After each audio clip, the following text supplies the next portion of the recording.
Nadadapa, bumabangon gaya ng puno, hindi pumapalag. Hey there, Nocturnes! Welcome back sa isa na namang episode ng Zodiac Bet. Ang pag-uusapan nating sign ay si Virgo. Okay, ikaw ay Virgo kapag ipinanganak ka from August 23 to September 22. At ang iyong nire-represent ay ang Virgin o ang Birhen. At ang element mo ay Earth gaya ni Taurus at Capricorn. Puntahan naman natin ngayon ang kwento ni Virgo. Maraming versions actually. Depende sa tradisyon na binabasa mo. Pero yung kakwento ko sa ngayon ay ang sa Greek tradition. Simula tayo kay Persephone. Si Persephone ang spring goddess. One day, kinidnap si Persephone ni Hades, ruler of the underworld. Bakit? Gusto niyang gawing reyna ng underworld kasama niya, maghahari sa underworld. Dahil dito, nalungkot si Demeter, ang kanyang nanay. Ngayon si Demeter ay ang goddess of the harvest.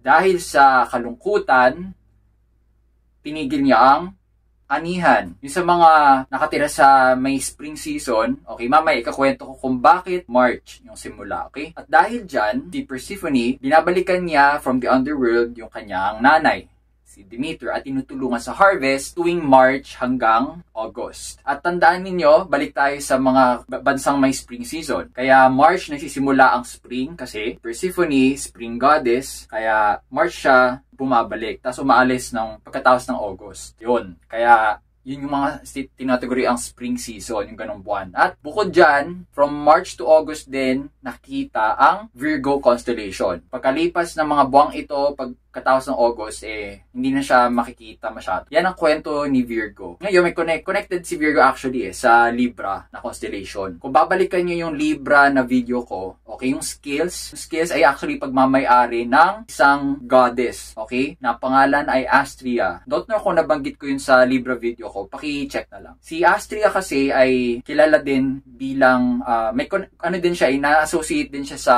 justice. Kaya yung skills na hawak niya, yung sa mga ibang representation niya, may hawak siyang skills. At yung skills na to ay nagre-represent sa Libra. At saka yung figure niya, yung katawan bilang babae, yung sa Virgo naman. Puntahan naman natin ngayon yung personalidad ng isang Virgo man. Base dun sa narinig nating kwento, ang number one strength ng isang Virgo man, matalino ka. No? Matalino ka pare. Yung mga maliliit na bagay na papansin mo, very perfectionist ka in a way. Masasabi ko, dedicated ka to serve. Napakasipag mo. Siguro kapag may girlfriend ka, paglulutuin mo siya at sisiguraduhin mo na maayos yung pananamit niya. And I think never ka malilate pa sa mga dates nyo. Kapag magta-travel kayo somewhere, ikaw ang una mag-initiate ng itinerary. Talagang planado lahat. Pati yung oras, nakakwenta, per day, ito yung pupuntahan. Kung European tour man yan. Kasi nga earth sign ka eh. Pag earth sign, napakatalas ng senses sa mga detail eh. Napaka-detalyado mo, Virgo man.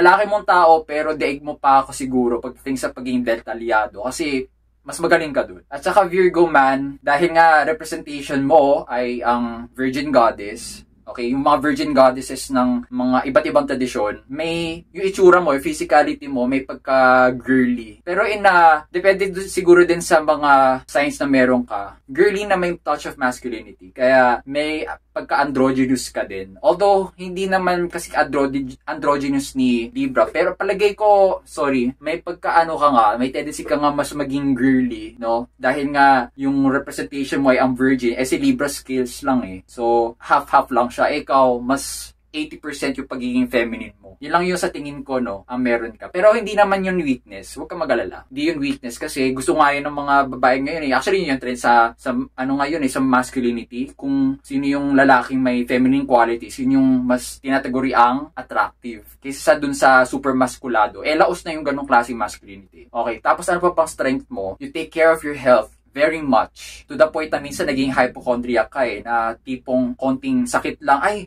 kailangan mong you need to stay at home, o konting pop lang ng pimple, panic ka agad. I'm not saying ganun ka necessarily, pero dahil nga perfectionist ka, you want to take care of others, nire-reflect mo yun sa sarili mo. Siyempre, kailangan magsimula sa sarili ang self-care para maalagaan natin ang iba. Saka, Virgo man, napaka-selfless mo. Ikaw yung tipong sa trabaho, ikaw yung una magde-demonstrate ng kawang gawa. Kung sa mga group work, ikaw yung una magde-demonstrate ng initiative, ng proactivity kapag yung groupmates mo hindi tumutulong sa group work, you don't mind na ikaw na halos lahat gagawa. Para lang mairaos yung work. Kasi nga, dedicated ka to serve, Virgo man. And because you are mutable, madali kang maka-adapt sa anong mga environment. Magaling ka makipag-communicate kasi nga ruler mo si Mercury. Magaling ka sa communication. Kahit sino yung kasama mo, kahit sino yung kaharap mo, kausap mo, alam mo yung tamang bagay na dapat sabihin. Ganun ka, Virgo man. Then, the way you carry yourself, generally pleasant, talagang agreeable ka. Yun nga lang, Virgo man, masyado mo na lang yata pinapagod sarili mo. Kaya minsan nauubos ka, hindi mo namamalayan. At dahil nauubos tayo minsan bilang mga tao, nandoon na yung longing na sana ikaw naman yung alagaan. Kaya hinahinay lang sa pagsuserve, Virgo man. Pero kahanga-hanga yung iyong dedication, yung iyong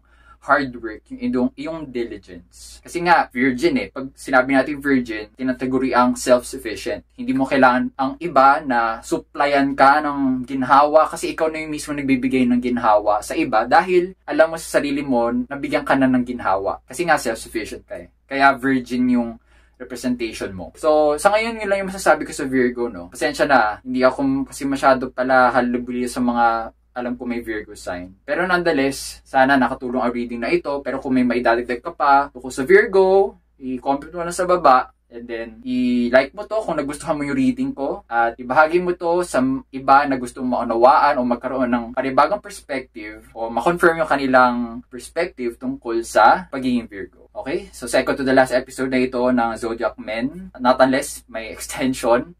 May survey pala ako tungkol dyan. Sana sagutan nyo. Kaya, hanggang sa susunod na episode, yung last episode, para talihin ang iyong tikas.